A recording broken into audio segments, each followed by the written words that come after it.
कई बड़े बड़े सेठ उसके महल को खरीदने की कोशिश करते थे, पर वो महल उसका अहंकार था, उसकी जीने की वजह था। उसका उस महल में बहुत मोह था। एक दिन उसके महल में आग लग गई और वो कहीं बाजार गया हुआ था। जब वो घर लौट कर आया तो उसने देखा कि मेरा महल आग में जल रहा है। अपने घर को आग में जलता हुआ देखकर उसे इतना दुख हुआ, उसने कहा अगर ये महल नहीं रहेगा तो मैं भी जिंदा नहीं रहूंगा।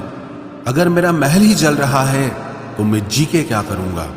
वो भी उसी आग में छलांग लगाने की कोशिश करने लगा तो किसी ने उसे रोक लिया कि भाई, ये जो तुम्हारा महल है, इस महल का सौदा कल तुम्हारे बेटे ने किसी के साथ कर लिया है। जब उसे पता चला कि ये महल अब मेरा नहीं रहा, किसी और का हो चुका है, तो उसकी सारी चिंता खत्म हो गई। जैसे और लोग उस जलते हुए महल को देखकर तमाशा देख रहे थे, वैसे ये भी खड़ा हो गया।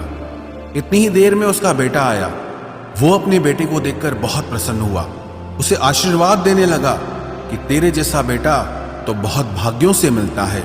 तूने तो मेरी आज इस घर में आग लगी है और तूने कल ही इसका सौदा कर दिया। वो अपने पिताजी से कहने लगा कि पिताजी, मैं इस महल के सौदे के लिए बात तो करने गया था, पर सौदा अभी पक्का हुआ नहीं है। जब उसके पिता ने यह सुना कि अभी इस महल का सौदा हुआ नहीं है, तो वो फिर फूट फूट के रोने लगा, फिर अपनी छाती पीटने लगा। महल वही है, इंसान वही है, लेकिन जब महल मेरा है तब वो दुख भी देता है, खुशी भी देता है। लेकिन जब वो मेरा नहीं है, उससे मेरा कोई रिश्ता नहीं है, तो सारे दुख ही खत्म हो जाते हैं।